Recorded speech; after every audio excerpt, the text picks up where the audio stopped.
성창경 KBS 국장 겸 KBS 공명 노조위원장님의 발표가 있겠습니다. 사실 이 자리에 오래전부터 오고 싶었습니다. 국회의원 여러분들에게, 특히 한국당, 자유한국당 여러분들에게 말씀을 꼭 전하고 싶었습니다.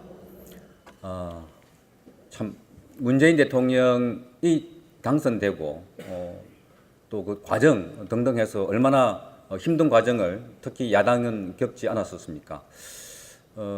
그런 점에서 저는 KBS만의 문제가 아니라 KBS 문제를 통해서 한국 언론의 문제점들을 여러분에게 꼭 전달하고 싶었습니다.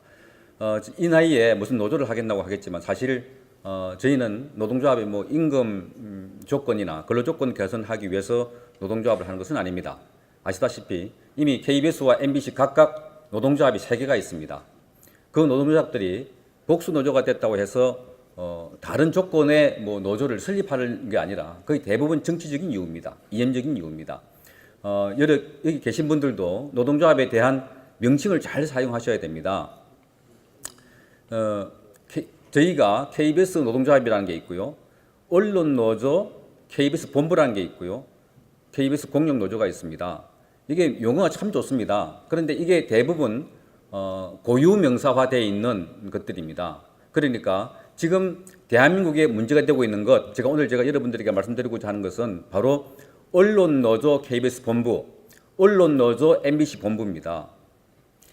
이게 지금 대한민국을 얼마나 많이 황폐화시켜 놓고 있고, 흔히 여러분이 주장하시는 기울어진 운동장을 만들고 있으며, 언론의 난이라고 불렸던 지난 탄핵 사태에서 어떻게 보도했는가를 이제 여러분들은 잘 보실 겁니다. 다시 돌아가 보겠습니다. 보수 정권에서 임명한, 이른바 박근혜 대통령이 임명한 KBS 사장과 이사장이 있는데 왜 탄핵 때 KBS는 그처럼 JTBC나 다른 매체처럼 앞장서서 박근혜 전 대통령을 공격하고 집권 여당을 공격했을까요? 이상하지 않습니까? 그리고 보수에서 임명된, 보수로부터 임명장을 받은 사장이 있는데 어떻게 이명박 대통령이 이런저런 정책의 오류들과 하루아침에 뒤집는 갖가지 정책들이 있는데 견제하거나 비판하거나 하지 않을까요? 이게 오늘 한국 언론의 문제고 방송만의 문제가 아닌 저는 전 언론사의 문제라고 보아집니다. 여러분, 제가 다시 한번 강조를 드립니다만은 노동조합이라는 것, 언론사에 언론노조 KBS 본부라는 조직이 되어 있고 이게 MBC 노조, CBS 노조, YTN 노조 다 연결되어 있습니다. 하나의 카르텔로 연결되어 있습니다. 아마 저는 이게 유일하다고 봅니다. 대한민국에서. 어느 나라 언론이 민노총 산하에 언론노조 본부라는 이름으로 지부를 갖고 있을까요? 그러면 그 본부에서 지령을 내리면 각 언론사들이 단일 지휘체제로 단일 이념으로 반응하지 않겠습니까? 언론의 특징이 뭡니까? 자유, 독립입니다. 그런데 거기 민노총에 소속되어 있는 각 언론사가 어떤 지령을 내렸다면, 거기 움직인다면 과연 대한민국 언론은 노동조합이라는 이름으로 자율과 독립이 보장되어 있겠습니까? 그런 의미에서 언론 노조의 규정을 한번 살펴보도록 하겠습니다. 제가 지금 여러분 혹시 갖고 계신지 모르겠지만 유인물에 보면 2번 칸에 언론 노조 규약 2번이 있습니다. 한번 보십시오.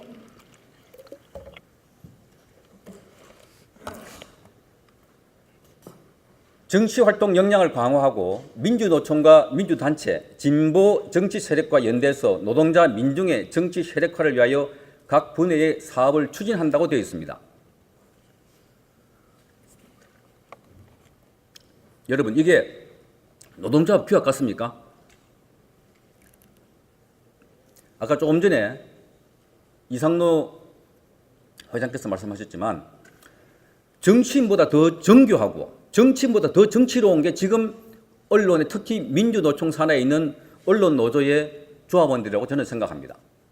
보십시오. 목표가 정치 역량을 키우는 겁니다. 연대하는 겁니다. 진보 세력과 연대하는 겁니다. 지난번 언론 노조는 대선 때마다 파업을 했습니다. 2012년도에는 KBS 언론 노조가 당시 통진당 지금 헌법재판소로부터 위헌 판정을 받은 통진당의 이정희 대표하고 정책 협약을 맺었습니다. 지난해에는 문재인 대통령 후보와 정책 협약을 맺었습니다.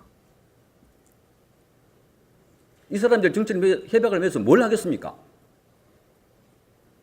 다시 한번 제가 여러분들에게 말씀드립니다. 언론 노조라 그냥 언론사들이 종사하는 기자나 PD들이 힘이 약해서 모여있는 그때 신디케이트를 만드는 조합이 아니라는 겁니다. 유니온이 아니라는 겁니다. 특정한 목적 의식에 모여있던 특별한 사람들입니다. 그것이 오늘 대한민국의 언론을 좌지우지하고 있고 사실 여러분 잘 아시지 않습니까? 언론이 모든 것을 가능케 하고 모든 것을 불가능케 하는 그 자유의 기본 아닙니까? 기본 자유의 기본 아닙니까? 그런 언론을 좌지하고 있는 조직이 바로 이 조직입니다. 그러면 우리 한국당에도 그렇고 이명박 정권, 문재인 정권도 그렇고 언론을 장악한다, 장악됐다고 이야기하는데 사실상 언론 장악에 대한 의미를 데피니션을 다시 한번 볼 필요가 있습니다. 과거에 세월호 사건 때 청와대 홍보수석이 전화를 KBS 보도국장한테 해서 그거 좀 심하게 하지 마라, 조지지 마라 하고 사실 업소하듯이 했습니다. 그죠? 부탁하지 않습니까? 그것도 녹음을 다 했던 그 친구들인데 하여튼 문제가 됐던 것 아닙니까? 지금 그렇게 외부에서 전화하거나 권력이나 자본에 의해서 언론을 통제한다는 거 힘들 뿐만 아니라 안 됩니다. 그런데 내부에 의한 언론 장악, 내부 구성원에 의한 언론 장악, 이 심각합니다. 사실 그런 의미에서 보면 이미 KBS는 언론 장악이 되었습니다. 왜? 기자와 PD의 80% 이상, 거의 90% 정도가 아까 제가 말씀드린 언론노조 KBS 본부, 여기 이 노조라고 부르겠습니다. 언론노조 KBS 본부에 가입되어 있습니다. 이 사람들은 가만히 놔둬도 어떻게 하겠습니까? 좌파 방송합니다. 진보 가치 실현합니다. 근데 어떻게 이 가능하게 됐나? 보수 정권이 많았었는데 과거에 노무현, 김대중 정권 때, 특히 노무현 정권 때 진보 매체에서 한겨레, 경향, 오마이뉴스, 말지 등등 이런 데서 굉장히 많은 기자와 PD들을 특채 형식으로 뽑았습니다. 말하자면 보수화되어 있는 KBS의 DNA를 바꾼 겁니다. 피를 바꾼 겁니다. 진보 정권 10년, 그 이후에 보수 정권 9년을 오면서 그 10년 사이에 있던 그 사람들이 숙주 형식으로 좌파 성향을 보이는 기자 선배들로 구성이 됐습니다. 그 이후에 기자를 신입사원을 뽑으면 잘 아시다시피 기자회에는 선배와 후배 도제 관계로 주로 움직입니다. 데리고 가서 교육시키면서 다 이 노조, 말하자면 좌파 성향의 노조에 가입시킵니다. 따라서 오늘 KBS와 숱한 많은 방송사회가 좌파 언론에 지배된 이유는 과거 진보 정권 10년, 그때 심어놓은 숙주들이 만개를 하고 있는 겁니다. 때문에 박근혜 대통령 탄핵이라든지 지금 일어나고 있는 이런 언론의 불공정한 사례들이 다 거기서 연원하고 있습니다.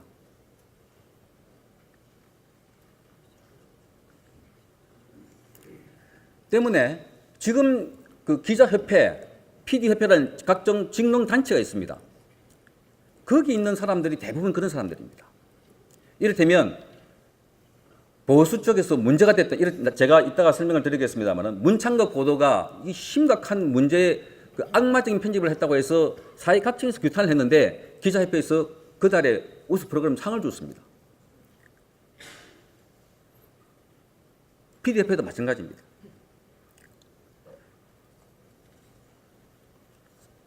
지금 문재인 정권은 보수 정권 9년, 이명박 박근혜 정권 사이에 방송이 심각하게 망가졌다고 수차례 본인이 공개적으로 공언을 했습니다. 이게 무슨 말이겠습니까?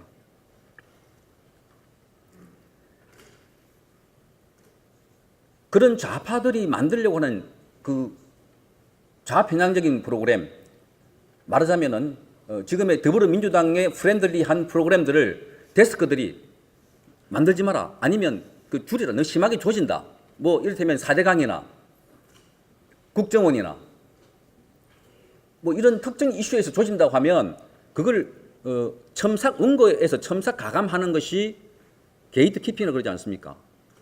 근데 그 과정에 심하게 하지 마라 하면은 그걸 제작 자율성을 침해한다, 언론 자유를 침해한다, 떠듭니다. 조금 더 심하면 대자보를 붙이고 게시판을 붙이고 피켓을 들고 항의를 합니다. 시끄러웠습니다. 그럼에도 불구하고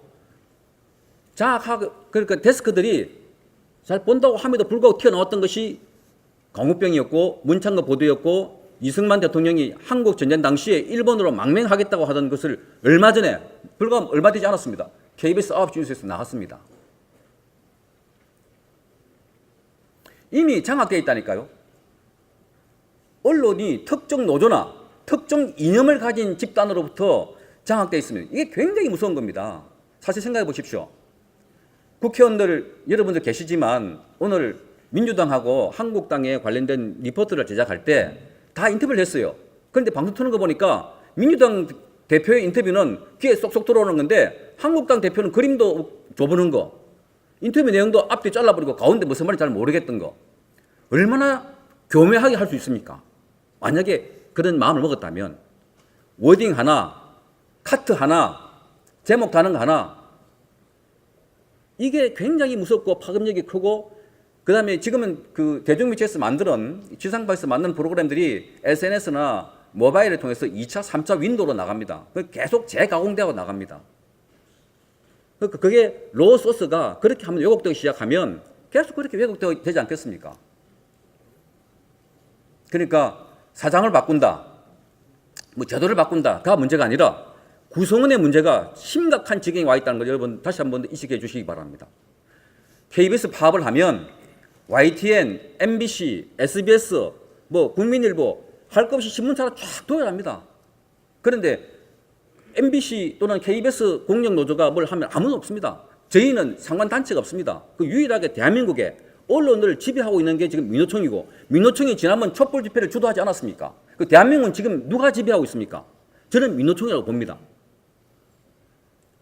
이 카르텔을 깨지 않으면 앞으로 5년 뒤에 만약에 여러분들이 정권을 잡는다 하더라도 더 힘들 것이고, 아마 깨지 않는다면 잡기가 굉장히 힘들 것입니다.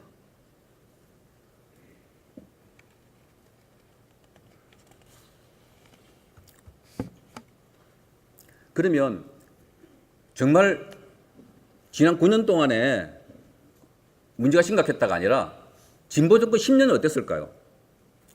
잠깐 말씀이 계셨지만 굉장했습니다.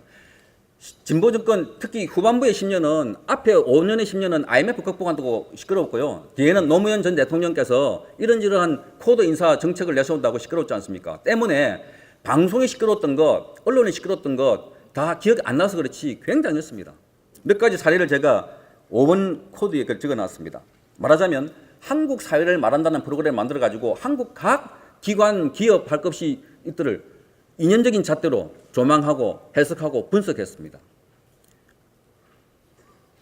인물 한국사라는 프로그램 만들어가지고 뭐 1호가 전태일 뭐 이런 식으로 그 당시에 현대사에 논란이 됐던 사건들을 다 조망했던 프로그램들이 만들었습니다. 드라마 1945가 있었습니다. 아마 그 드라마를 보고 깜짝 놀란 분들 많았을 거예요. 왜? 김일성이가 그냥 아주 친숙하게 등장하고 곳곳에 인공기가 여기 등장하고 저기 등장하고, 밤 8시, 9시 그 텔레비전 보는 시간에 북한의 인공기가 아주 친숙하게 우리 안방을 들어와 있던 때가 그때입니다. 그래서 일각에서는 당시에 평양방송 서울지사가 여기 섰나 할 정도로 KBS를 공격했던 사람들도 있었습니다. 경계인 송두율 13억 인구를 울린 뭐 정율성, 송두율이라는 사람 30년 동안 간첩 혐의로 북한의 김철수라는 가명으로 뭐 했다고 황장임 씨가 증언을 했습니다만은 못 들어왔던 사람입니다. 입국이 금지된 사람을 KBS 기자들이, PD들이 출장을 갔습니다. 출장 제작을 했습니다. 일주일 동안. 그래서 프로그램 냈습니다. 그 사람 생각이 뭐냐면 북한의 문제는 북한의 시각으로 봐야 된다는 게 이 사람의 주장이었습니다. 하여튼 이념 논란이 되는 것도 무수히 만들었고요. 중국군의 인민군가를 만들었던 정률성 씨라는 사람을 통해서 음악 천재라고 강조하면서 그 프로그램 보면 혁명의 정당성, 혁명의 필요성, 해방의 필요성을 곳곳에 강조하고 있습니다. 프레임을 통해서, 화면을 통해서, 나레이션을 통해서, 음악을 통해서 사회주의 국가, 혁명 이런 이미지를 심었던 것입니다. 그 예에 말씀드렸다시피 뭐 김현희가 굳이 김현희가 칼기 쏘았겠냐, 터뜨리냐 하는 뉘앙스의 프로그램을 만들었고요. 국가보안법이 더지라는 그런 거 보면 이른바 국가보안법 가지고 그 시민들 때려잡은 거, 억울하게 옥살이 시킨 거, 그 사례만 거의 대부분 모아가지고 국가보안법이 정말 악법이라는 것을 강조했던 프로그램을 만들었습니다. 그 인터뷰 가운데 보면 북한은 대한민국을 침략할 의사도 없고 능력도 없다는 인터뷰가 정확하게 나옵니다. 그 제가 표기를 잘못했는데요. 시사 토나잇이 아니라 미디어 포커스라는 프로그램에서 저희가 그 북한의 혁명 가요인 적기가가 40초 동안 방송이 나간 적이 있었습니다.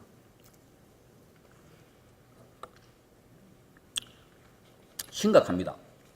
자, 지금 언론 노조가 파업을 하고 있지 않습니까? 아까 말씀하신 저는 불법입니다. 명확하게 불법입니다. 근로조건이나 임금 인상을 요구하는 게 아닙니다. 사장 퇴진하라는 것은 어느 조건도 파업하는 조건이 들어있지 않습니다. 불법 파업에다가 지금 그 북한에서 미사일을 쏘니까 긴급 조정을 해서 노동부에 KBS에서 하자 그랬더니 긴급 조정이 받아들여지면 한 달 이내 들어와야 됩니다. 한 달 이내에 당장 들어와서 한 달 동안 방송을 해야 됩니다. 그런데 그걸 받지 않겠다고 합니다. 이게 뭐 긴급 조정을 할 만큼 북한 핵 문제라는 게 시급하고 중대하고 현존하는 상황이냐라고 시비 걷습니다. 우리의 생명과 재산을 앗아갈 이 핵만큼 큰 상황들이 있습니까?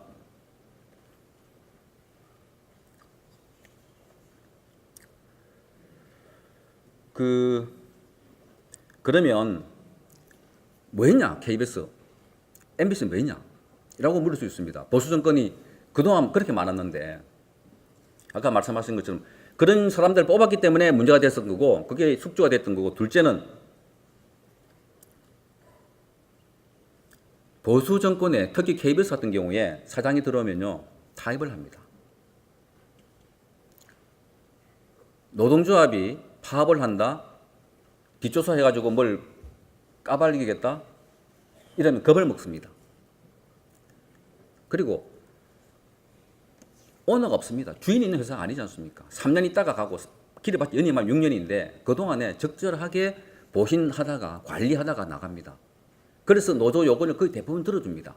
공기업이 이게 문제입니다. 그러니까 KBS 사장 온 사람들의 대개 목표가 KBS 사장입니다. 목표가 KBS 정파성에 있는 노동조합을 어떻게 해보겠다, 구조조정을 하겠다, 개혁을 하겠다가 목표가 아닙니다. 이 사람의 목표는 KBS 사장이 되고 난 뒤부터는 즐깁니다. 그게 문제입니다. 그러니까 되기 위해서는 나 이거 하겠다 저거 하겠다 하지만 거짓말입니다. 과거 사례가 다 그렇습니다. 그리고 노동조합이 얼마나 많은 그 혜택을 받았냐면 KBS의 예우만 들어보겠습니다. 안에 커피숍이 있습니다. 주차장이 있습니다. 식당이 있습니다. 이 운영권을 놀라실 겁니다. KBS 노동조합이 갖고 있습니다. 사측에서 준 겁니다. 아까 말씀드린 1노조, 2노조 나눠 갖고 있습니다. 한번 보십시오. 얼마나 많은 사람들이 박작거리는지, 거기 수입이 얼마나 많겠는지. 그동안 뭐 하겠습니까? 사측을 옥죄고 대한민국의 정체성을 부인하고 대한민국을 공격하는 프로그램 만들고 파업하고 하지 않겠습니까? 제발 이런 국정감사 가시더라도 지적해 주시고 앞으로 이런 사장들이 공영방송에 오지 못하도록 제발 감시해 주십시오.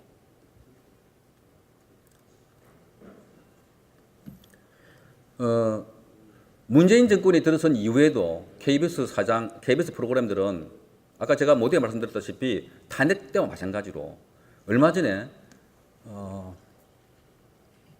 독일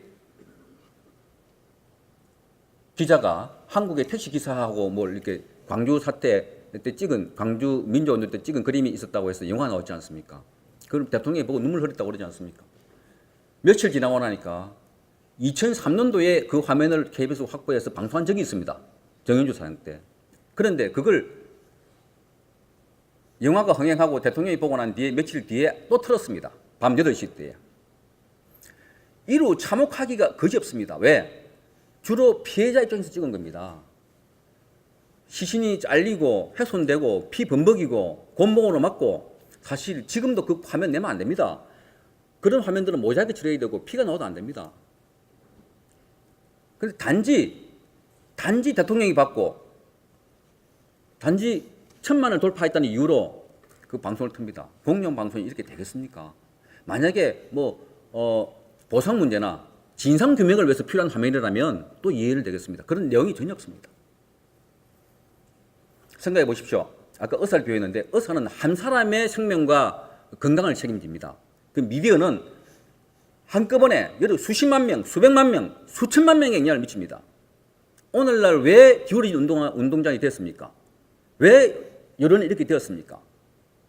저는 100% 미디어가 책임이 있다고 봐가지고 종사자들의 책임이 있다고 봐가지고 여기 계신 분들 정말 미방위 소식이 아니더라도 언론 문제가 심각하다는 걸 아십시오. 우리뿐만 아니라 자라난 세대까지 다 오염되어 있습니다. 제가 말씀을 이제 마치는 그 설명을 올리겠습니다. 그러면 어떻게 할 것인가 하는 말씀도 아까 질문도 있었습니다만은 저는 MBC에서 굉장히 큰 시사점을 찾는다고 봅니다. 지난 2011년도와 12년도에 180일 가까운 날짜를 파업을 했습니다. 6개월입니다. 대단하지 않습니까? 노조가. 그런데 또 대단한 척이 있습니다. 사측입니다. 180일 동안 무노동 무임금을 지켰습니다. 그렇게 떠들고 뉴스 데스크가 4분, 5분, 10분 줄어들고 나중에는 방송이 채 10분도 못할 그런 상황임에도 불구하고 원칙을 지켰고 급기야 노조는 백기 들고 들어왔습니다. 그 사람들이 대부분 배제됐습니다. 그 사람들이 왜 배제됐나 아까 제가 말씀드렸다시피 제가 이해하기로는 광우병 같은 만들겠다 그러고 이거 마음대로 만들겠다 그러니까 제작 현장에서 배제시킬 수밖에 없습니다. 중요한 프로그램 만드는데. 그런데 동일 시점에 KBS도 파업을 했는데 KBS는 90일 조금 넘게 하고 들어왔습니다. 사측에서 노조의 요구 조건을 다 받아들였습니다. 그래서 그 기회를 놓쳤습니다. 지금 이렇게 본부 노조가 활개칠 수 있고 클 수 있었던 배경도 그때 있었습니다. 싸움은 여러분도 지금 싸움하고 계신 줄 압니다. 지금은요 욕 들어먹는 거를 아주 쉽게 생각하셔야 됩니다. 지금은 싸우는 시대입니다. 평화 시대가 아니지 않습니까? 예? 욕 들어먹는 거 무서워가지고 그 중간에 사장이 비켜나가고 180일까지도 가는데 싸움이 겁이 나서 피한다면 일을 못하면 저도 오늘 여기 나올 때는 휴가를 내고 나왔습니다. 저희 노동조합에는 전임이 없습니다. 업무를 하면서 합니다. 물론 공격을 할 겁니다. 그렇지만 누군가 나와서 실상을 알리고 지네들도 공범자들이라는 영화를 가지고 같이 모여서 함성 지르고 같이 영화를 봤습니다. 이 노조가, 본부 노조가. 왜 저희를 못합니까? 그래서 나왔습니다. 끝까지 싸우십시오. 만약에 그게 대한민국의 정체성을 부정하고 자유민주주의 가치를 훼손하는 거라면 끝까지 싸우십시오. 그런데 많은 사람들이 중간에서 그냥 서저부지합니다. 지금은요, 그 언론에서 막 씁니다. 장애투쟁 며칠 나냐니까 이제 여론이 어떻다 막 씁니다. 속아 넘으면 안 됩니다. 제가 말씀드렸지 않습니까? 지금 모바일에 올라오는 거나 핸드폰을 갖고 있는 기사들을 사실 다시 한번 보십시오. 거짓 기사, 속임 기사, 교묘한 기사가 너무나 많습니다. 기사에 속지 마십시오. 뚜벅뚜벅 걸어가다 보면 정말 정의가 있고 가치가 있고 옳은 게 있습니다. 근데 여론과 기사에 신경 쓰다 보면 아무것도 못하는 게 지금 시대라고 저는 생각합니다. 마지막으로 왜 그러면 이 언론사에 대한민국의 좌편향된 가치가 이렇게 횡행할까? 저는 이게 압축 고도 성장의 어떤 그 필요성일까? 소득이 3만 불 가까이 오니까 배부르니까 뭐 딴 거 생각할 걸까? 생각해 봤는데 하나가 저는 생각하는 이런 게 있습니다. 명분과 의리를 중요하는 조선시대부터 내려오는 동인 서인 나눠졌던 그 서인 계열의 노론들, 마지막 노론의 영수가 유한용이라고 합니다. 이 나라 막 망해먹더라도 그저 명분과 대의 가치만 쳐들고 있던, 명나라가 망했는데도 불구하고 소중하라고 명나라를 숭배하고 있고 청나라 놔두고 그런 우리들, 지금도 그런 명분에 빠져 있어가지고 명분만 찾고 있는 거 아닌가, 우리 사회가, 언론이, 국민들이. 그래서 그들이 만드는 가장 또 훌륭하다고 해야 될까요? 그 명분을 정확하게 네이밍합니다. 이름 짓기, 적폐, 대한민국은 민주공화국이다, 다 아는 것들입니다. 무슨 분배, 정의, 이게 나라냐? 네이밍을 얼마나 잘하는지요. 명분 플러스 네이밍 맞춰놓으니까 아무리 해도 못 당하게 나갑니다. 이기는 방법은 뭐냐? 저는 이걸 깨는 실리를 정확하게 제시를 해서 가시든지, 아니면 이것보다 더 큰 명분을 찾아가지고 선전하시든지 하셔야 됩니다. 그렇지 않고는 지금 이 카르텔을 깰 수가 없습니다. 언론 노조를 어떻게 깨겠습니까? 어떤 책을 보다가 저는 이렇게 되지 않기를 바랍니다. 대한민국을 망하게 했던 여러 왕이 있는데, 조선시대에 선조, 임진왜란 있고, 인조, 병자호란 때, 그 다음에 고종, 지금 또 다른 나라가 망할 수도 있는, 그래서 과거에 그 사람들을 홍군이라 불렀던 이것이 문재인 정권에도 일어나지 않을까 걱정하는 사람이 너무나 많습니다. 지금 안보 이슈는 제일 보수가 제일 일선으로 가지고 있는 명분 아닙니까? 이걸 갖고도 어찌 못한다면 정말 잘못된 겁니다. 그리고 제가 공영노조에 있다 보니까 많은 시민단체들하고 밴드를 통해서 커뮤니케이션을 합니다. 그분들이 저희들 보는 글이 아니라 단체 카통에 보면 자기들이 쓰는 말이 있습니다. 야당 없다는 겁니다. 야당이 없다고 이야기를 합니다. 도와주는 사람이 없대요. 그래서 자기들이 이호성 방통위 사무실을 가고 MBC 찾아가고 시위한다는 겁니다. 솔직히 여러분 잘하고 계시지만 좀 늦었습니다. 그럼에도 불구하고 끝까지 해주십시오. 그분들이 도와주는 사람 없고 지켜주는 사람 없다는 생각하지 말게. 그렇지 않습니까? 대한민국에 태극기 들고 나가는 사람 전부 다 친박이로 보지 마십시오. 태극기 들고 나가는 사람 전부 다 늙은 사람들로 보지 마십시오. 그 안에 제도 정신 똑박혀 있는 올바로 된 보수 가진 사람 너무나 많습니다. 그래서 지금은 분명하게 싸워야 할 대상이 있습니다. 제가 말씀드리지 알지 않습니까, 여러분들? 그런데 왜 여러분들하고 가까이 있는 분들하고 자꾸 싸우십니까? 지금은 분명하게 타겟이 정해져 있다고 저는 봅니다. 거기에 집중하시면 나머지가 모여들고 나머지가 합쳐지고 그 큰 힘이 된다고 저는 봅니다. 여러분들이 그 어렵고 선한 싸움을 잘 싸우셔서 대한민국이 다시는 불행한 시대가 되지 않기를 바라는 마음에서 오늘 좀 기강돼서 설명해서 죄송합니다만은 하여간 꼭 들어오고 싶은 말씀이어서 말씀드렸습니다. 고맙습니다. 감사합니다. 한정경 위원장님의 실감나고 명쾌한 해체 감사드립니다. 혹시 질문이 있으신 의원님들께서는 손을 들어주시기 바랍니다. 윤용재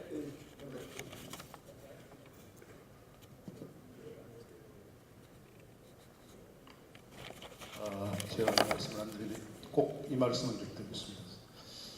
정말 그 두 분의 말씀 들으니까 우리의 공영방송인 KBS, MBC의 실상이 정말 이 정도일까 설마 했는데요. 같은 우리 의원님들의 생각일 줄 믿습니다. 경악이고 분노를 넘어서서 절망입니다. 이게 현재 상태가 아니고 미래까지도 지속될 거라고 생각하니까 암담하기 짝이었는데 기울어진 운동장이 아니라 이미 뒤엎어질 그런 운동장이 생각이 듭니다. 우리 지도부에 무슨 말씀을 드렸는데요. 이 두 사람의 얘기 어떤 식으로 만들어져 가지고 전 당직자가 볼 수 있도록 좀 배포해 주십시오. 그럼 페이스북 듣고 하는 일부분이니까 좀 전달됐으면 좋겠고요. 9월 9일 날 우리 보고대회 할 때 우리 정치인들이 나가서 이 장학 실태 아무리 얘기해도 믿지 않습니다. 두 분 꼭 모셔가지고 이분들이 국민들에게 이 실상을 얘기할 수 있도록 심각성을 갖다가 얘기할 수 있도록 한번 좀 관여 주시고요. 그래야 우리 이 투쟁의 공영방송 장악 투쟁의 정당성을 확보할 수 있다고 생각합니다. 우리 저 성국장님, 아까 함정희 의원님 말씀하셨습니다만 어려운 투쟁하고 계시고 여기까지 오신 데 대해서 경의와 감사를 표하면서요. 조금 말씀드리겠습니다만 이런 문제에 대한 이 해법의 실마리를 보실 때 정치권에서 어떻게 풀어나가야 될 것이라고 생각하십니까? 그 점만 좀 말씀해 주시죠. 뭐 대답은 하겠습니다만은 그 만족한 답이 뭐 나올 준비도 안 돼 있습니다만 어쨌든 어려운 문제이기 때문에 여러분들도 극한 투쟁을 하고 계시는 거 아니겠습니까? 이거 사실은 저는 원래 싸움이라는 거는 상대와 있기 때문에 상대에 따라서 하는 거라고 보아집니다. 진작 저는 문재인 그러니까 더불어민주당이 과거에 박근혜 대통령 탄핵할 때나 그 전후로 해서 했던 거 보면 여러분들은 진작 집단 행동이나 단체 행동 또는 보이콧 같은 것을 비슷하게 했어야 옳았다 하는 생각이 듭니다. 때문에 지금 문재인 정권에 들어서고 난 뒤에 4개월 지났나요? 지나고 나서 이제 뭐 이게 여러분 시작한 지가 며칠 되지 않지 않습니까?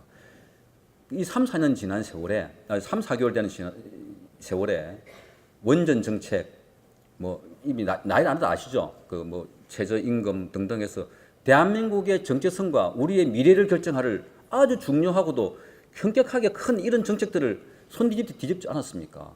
역대 이런 정권이 있었습니까? 만약에 이런 정책을 이명박 정권이나 박근혜 정권 때 했더라면 언론이 어떻게 했겠습니까? 가만히 있었겠습니까? 지금처럼. 아마.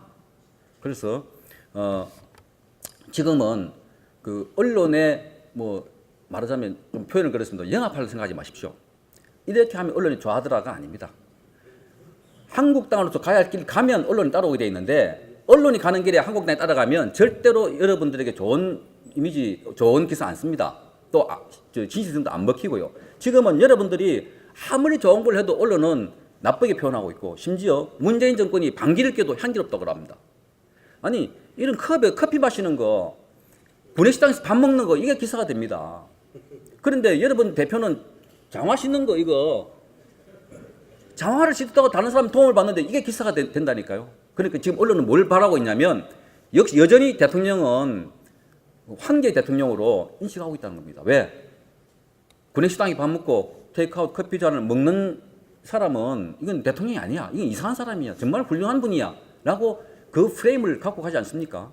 그런데 야당 대표가 이거 하는 거는 이 뭐야 자기 혼자 할 수 있는 거 이렇지 않습니까? 생각해 보십시오. 프레임이 다릅니다. 따라서 언론을 어떻게 하겠지 하고 하지 마시고 여러분들이 판단해서 옳다고 믿는 것 그때 갈 때 사람들은 저기 뭐 있구나 박수 칩니다. 지금 아까 제가 말씀드렸다시피 한국당이 하려는 것 거의 대부분 다 선점해놨던 민주당이 선점해놓은 가치, 이념 또는 프레임, 네이밍에 따라가려고 하다 보니까 아무리 좋아도 2류밖에 안 됩니다. 아류. 그 혼자 가십시오. 그러니까 제가 아까 말씀드렸지 않습니까? MBC 파업 180을 했다니까요. 만약에 국회를 보이콧 해보시고 끝까지 가보자요. 참 이 말 꼭 들고 싶습니다. 여기 김장겸 사장 문제가 아니지 않습니까? 언론의 자유를 지키는 문제 아닙니까? 왜 자꾸 개인 김장겸이가 부각되도록 만드십니까, 여러분들은? 김장겸 그 사람 관심도 없어요.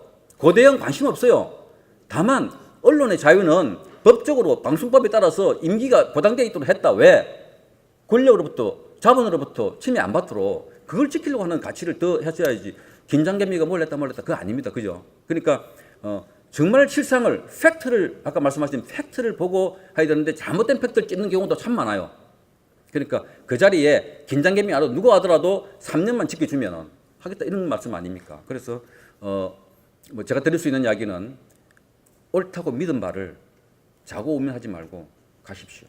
그러면 길이 안 보이겠습니까?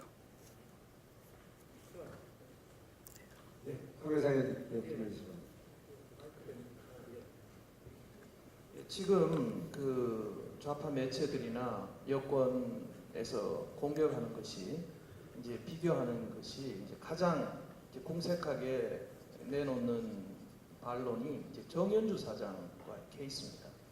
정연주 사장은 제가 워싱턴 특파원 때 같이 있었습니다. 한겨레 특파원으로 정말 방송의 비협자도 모르는 사람이었죠.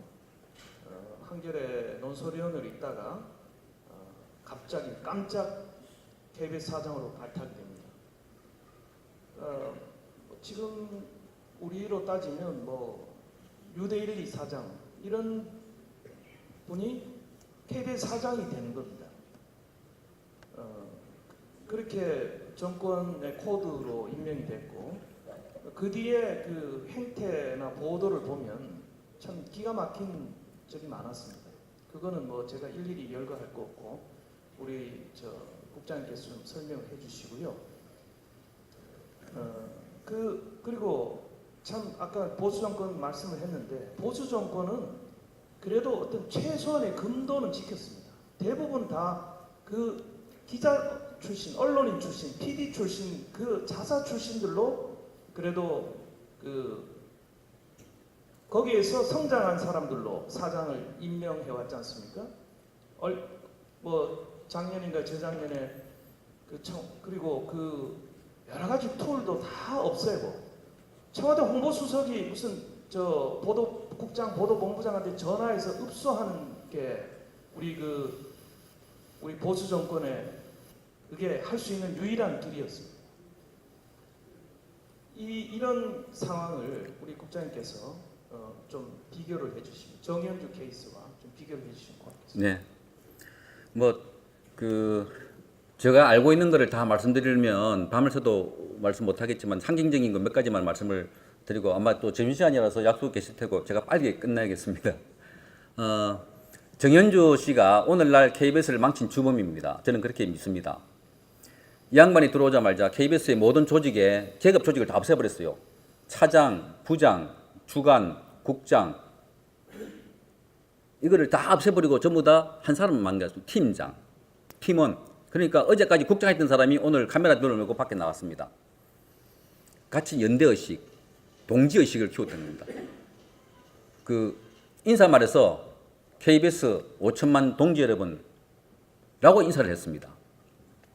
섬뜩하지 않습니까? 우리가 전혀 익숙지 않은 그런 상황들이었고 그 이후부터 이제 이 양반이 조직을 파괴하고 한 거는 이루 말할 수가 없습니다.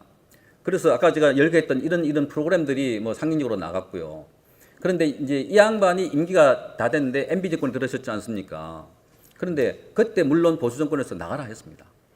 그런데 그 밑에 있는 부사장, 본부장들 알아서 둘 튀었습니다. 사표 내고. 그런데 이 양반 버텼어요. 시민단체에서 같이 그럼 짜갖고 이제 버티라 했으니까 버텼겠죠. 그런데 안 나가니까 국세청에서 KBS에게 뭐 세금을 돌려줘야 되는데 그걸 이 양반이 이런저런 처리를 안 해가지고 안 돌려받았다는 겁니다. 그래서 KBS에게 손해를 입혔다. 업무상 배임이다. 라는 이유로 고발도 하고 이사회에서 해임했습니다. 그때 KBS 사원들은 파업에 전체 들어와서 파업을 하고 시끄럽습니다. 야당도 시끄럽고 그러니까 그때 아마 기억하시겠지만 야당은 쿠데타다 그랬습니다. 쿠데타. 민주주의에 대한 쿠데타다. 언론 폭거다. 라고 이야기했습니다. 그런데 지금 그 양반들이 김장겸 사장하고 고대영 사장을 나가라고 그럽니다.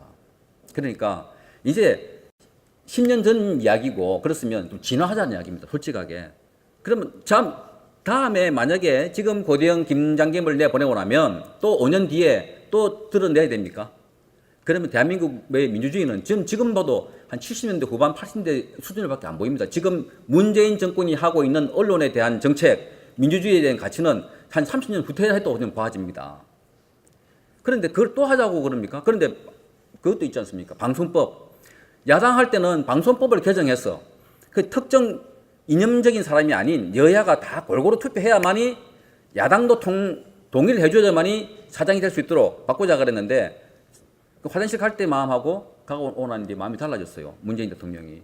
분명히 그렇게 주장해놔놓고 대통령 되고 나니까 아유 그렇게 무색무취한 사람, 기계적인 중립을 가진 사람이 어떻게 앞으로 이끌어 나가 이렇게 말합니다. 그러니까 철저하게 저는 이걸 보면 뭘 느끼냐면 우리 아까 저 역사적인 사건을 했습니다. 숙종 때 황국 있지 않습니까? 황국. 남인이 가졌다가 노론이 가졌다가 이렇게 싸운 한국이 있지 않습니까? 한 번은 이렇게 그런 것처럼 자기 가지면 모든 걸 부정하고 이쪽이 가지면 또 뭘 부정하고 그 과정에 피해 살육이 있습니다. 지금 저는 이걸 연상합니다. 그래서 이거는 그냥 상대가 아니라 싸움입니다. 전쟁입니다. 우리는 몇 가지의 전쟁을 하고 있습니다. 북한과의 전쟁, 안에 남한 내부에서 사상적인 전쟁, 정권과의 전쟁. 그런데 솔직하게 여기 앉아 계신 분들이 그동안 어떤 오해를 받았냐면요. 전쟁을 하는 사람들 치고 너무 점잖고 웰빙하다. 웰빙.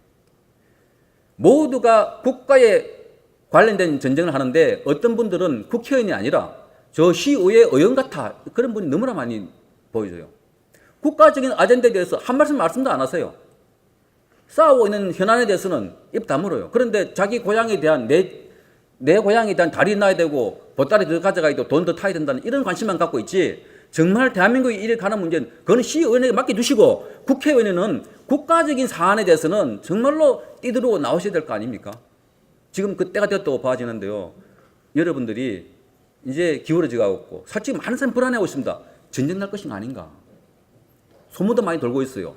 용산에서 평택에서 미군들이 움직인데 뭐 이런 이야기 나오고 있습니다.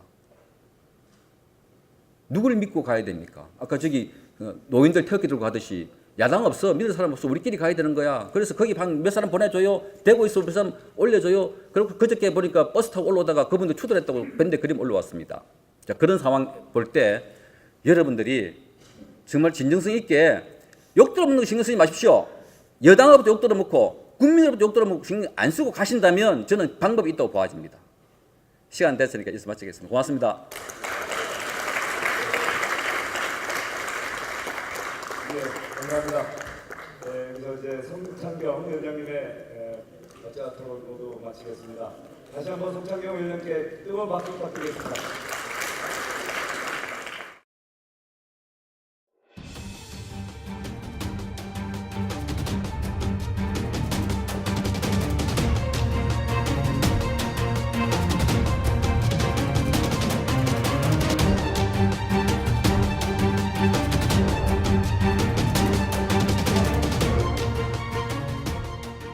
대통령이 이런저런 정책의 오류들과 하루아침에 뒤집는 갖가지 정책들이 있는데 견제하거나 비판하거나 하지 않을까요? 이게 오늘 한국 언론의 문제고 방송만의 문제가 아닌 저는 전 언론사의 문제라고 보아집니다. 여러분, 제가 다시 한번 강조를 드립니다만은 노동조합이라는 것, 언론사에 언론노조 KBS 본부라는 조직이 되어 있고 이게 MBC 노조, CBS 노조, YTN 노조 다 연결되어 있습니다. 하나의 카르텔로 연결되어 있습니다. 아마 저는 이게 유일하다고 봅니다. 대한민국에서. 어느 나라 언론이 민노총 산하에 언론노조 본부라는 이름으로 지부를 갖고 있을까요? 그러면 그 본부에서 지령을 내리면 각 언론사들이 단일 지휘체제로 단일 이념으로 반응하지 않겠습니까? 언론의 특징이 뭡니까? 자유, 독립입니다. 그런데 거기 민노총에 소속되어 있는 각 언론사가 어떤 지령을 내렸다면 거기 움직인다면 과연 대한민국 언론은 노동조합이라는 이름으로 자율과 독립이 보장되어 있겠습니까? 그런 의미에서 언론 노조의 규정을 한번 살펴보도록 하겠습니다. 제가 지금 여러분 혹시 갖고 계신지 모르겠지만 유인물에 보면 2번 칸에 언론 노조 규약 2번이 있습니다. 한번 보십시오.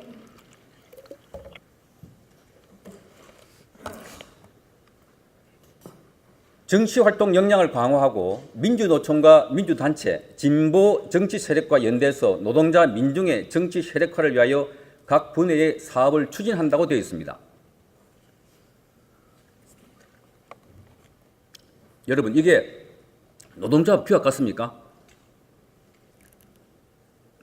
아까 조금 전에 이상노 회장께서 말씀하셨지만 정치인보다 더 정교하고 정치인보다 더 정치로운 게 지금 언론의 특히 민주노총 산하에 있는 언론 노조의 조합원들이라고 저는 생각합니다. 보십시오. 목표가 정치 역량을 키우는 겁니다. 연대하는 겁니다. 진보 세력과 연대하는 겁니다. 지난번 언론 노조는 대선 때마다 파업을 했습니다. 2012년도에는 KBS 언론노조가 당시 통진당, 지금 헌법재판소로부터 위헌 판정을 받은 통진당의 이정희 대표하고 정책 협약을 맺었습니다. 지난해에는 문재인 대통령 후보와 정책 협약을 맺었습니다. 이 사람들 정책 협약을 맺어서 뭘 하겠습니까?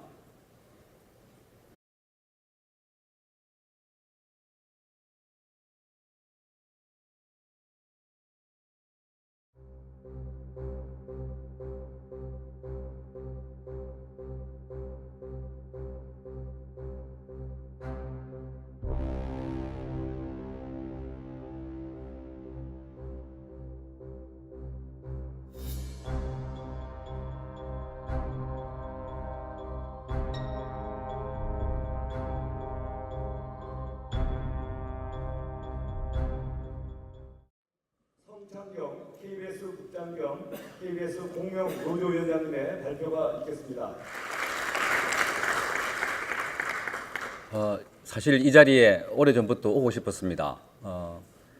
국회의원 여러분들에게, 특히 한국당, 자유한국당 여러분들에게 말씀을 꼭 전하고 싶었습니다.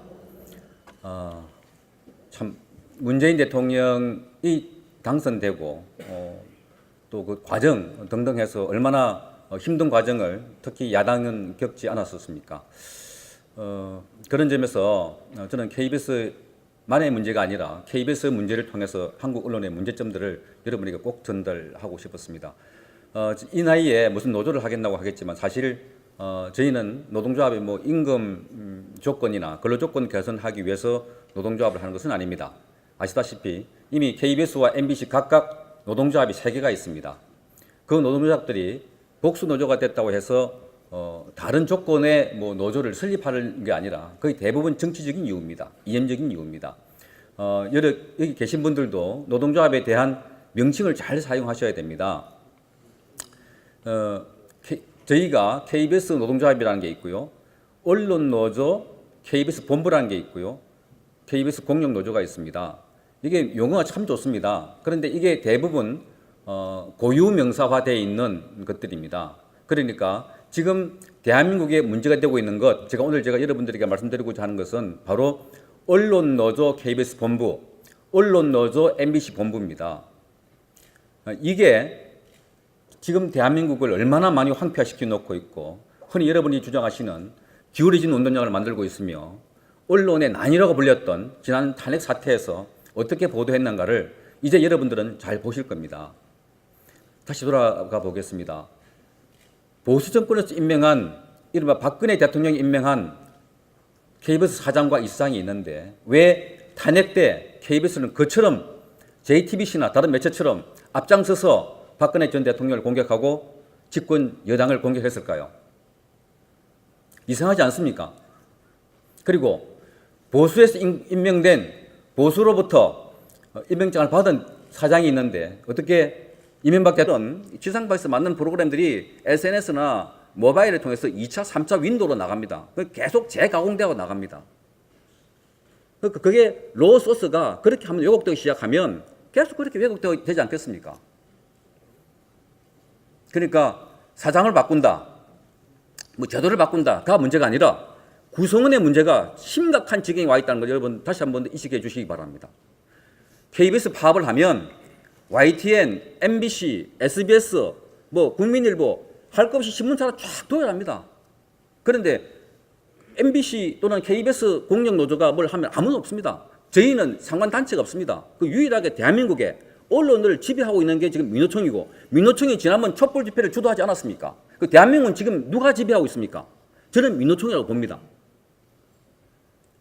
이 카르텔을 깨지 않으면 앞으로 5년 뒤에 만약에 여러분들이 정권을 잡는다 하더라도 더 힘들 것이고 아마 깨지 않는다면 잡기가 굉장히 힘들 것입니다.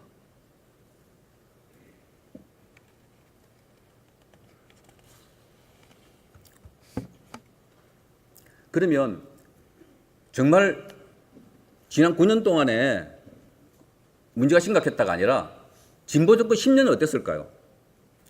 잠깐 말씀이 계셨지만 굉장했습니다. 진보 정권 특히 후반부의 10년은 앞에 5년의 10년은 IMF 극복한다고 시끄러웠고요. 뒤에는 노무현 전 대통령께서 이런저런 코드 인사 정책을 내세운다고 시끄러웠지 않습니까? 때문에 방송이 시끄러웠던 것, 언론이 시끄러웠던 것 다 기억이 안 나서 그렇지 굉장했습니다. 몇 가지 사례를 제가 5번 코드에 적어놨습니다. 말하자면 한국 사회를 말한다는 프로그램을 만들어가지고 한국 각 기관, 기업, 할 것 없이 이들을 인연적인 잣대로 조망하고 해석하고 분석했습니다. 인물 한국사라는 프로그램 만들어가지고 뭐 1호가 전태일 뭐 이런 식으로 그 당시에 현대사에 논란이 됐던 사건들을 다 조망했던 프로그램들이 만들었습니다. 드라마 1945가 있었습니다. 아마 그 드라마를 보고 깜짝 놀란 분들 많았을 거예요. 왜? 김일성이가 그냥 아주 친숙하게 등장하고 곳곳에 인공기가 여기 등장하고 저기 등장하고 밤 8시, 9시 그 텔레비전 보는 시간에 북한의 인공기가 아주 친숙하게 우리 안방을 들어와 있던 때가 그때입니다. 그래서 일각에서는 당시에 평양방송 서울지사가 여기 섰나 할 정도로 KBS를 공격했던 사람들도 있었습니다. 경계인 송도율 13억 인구를 울린 뭐 정율성, 송도율이라는 사람 30년 동안 간첩 혐의로 북한의 김철수라는 가명으로 뭐 했다고 황장림 씨가 증언을 했습니다만은 못 들어왔던 사람입니다. 입국이 금지된 사람을 KBS 기자들이, PD들이 출장을 갔습니다. 출장 제작을 했습니다. 일주일 동안. 그래서 프로그램 내었습니다. 때문에 박근혜 대통령 탄핵이라든지 지금 일어나고 있는 이런 언론의 불공정한 사례들이 다 거기서 연원하고 있습니다.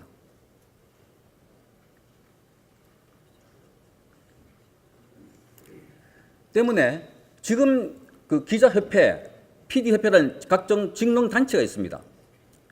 거기 있는 사람들이 대부분 그런 사람들입니다. 이를테면 보수 쪽에서 문제가 됐던, 제가 이따가 설명을 드리겠습니다만 문창극 보도가 이 심각한 문제에 그 악마적인 편집을 했다고 해서 사회 각층에서 규탄을 했는데 기자협회에서 그 달에 우수 프로그램 상을 줬습니다. PD협회도 마찬가지입니다.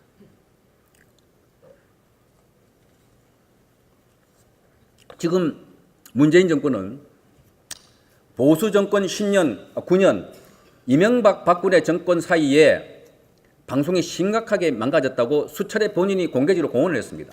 이게 무슨 말이겠습니까?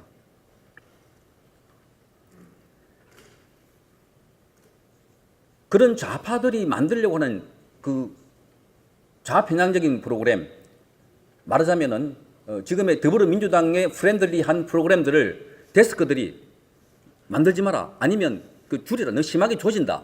뭐 이를테면 4대강이나 국정원이나 뭐 이런 특정 이슈에서 조진다고 하면 그걸 첨삭 원고에서 첨삭 가감하는 것이 게이트 키핑을 그러지 않습니까?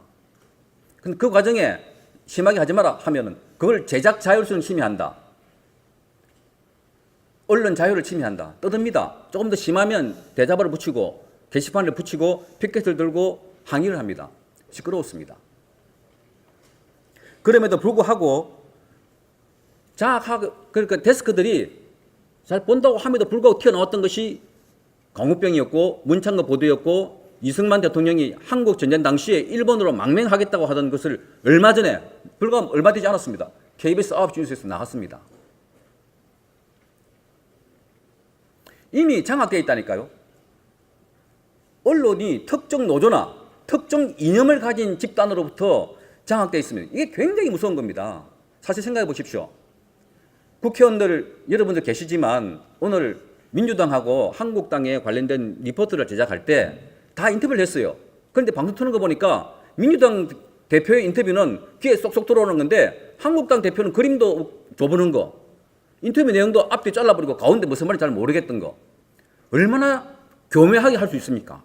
만약에 그런 마음을 먹었다면 워딩 하나, 카트 하나, 제목 다는 거 하나, 이게 굉장히 무섭고 파급력이 크고, 그 다음에 지금은 그 대중매체에서 다시 한번 제가 여러분들에게 말씀드립니다.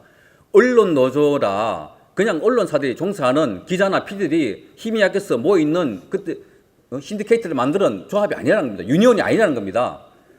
특정한 목적 의식에 모여있던 특별한 사람들입니다. 그것이 오늘 대한민국의 언론을 좌지우지하고 있고, 사실 여러분 잘 아시지 않습니까? 언론이 모든 것을 가능케 하고 모든 것을 불가능케 하는 그 자유의 기본 아닙니까? 기본 자유의 기본 아닙니까?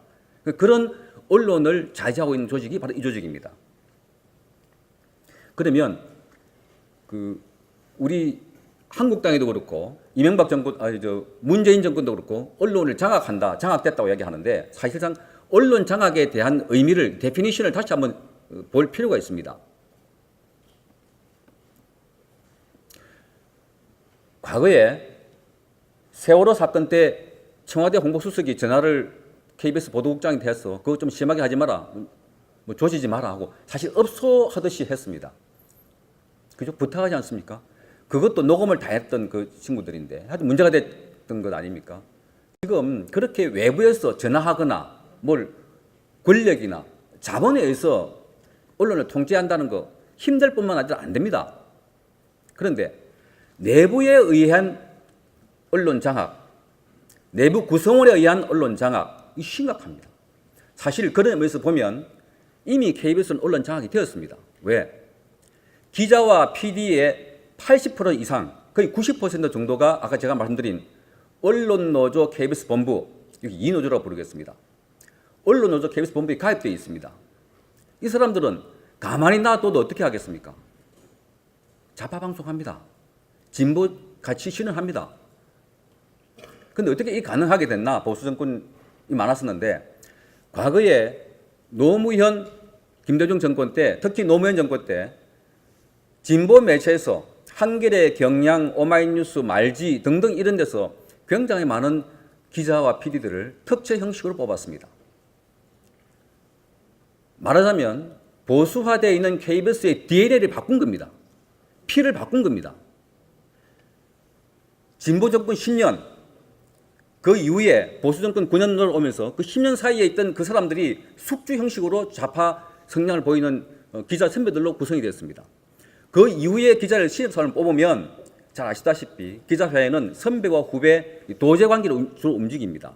데리고 가서 교육시키면서 다 이노조, 말하자면 좌파 성향의 노조에 가입시킵니다.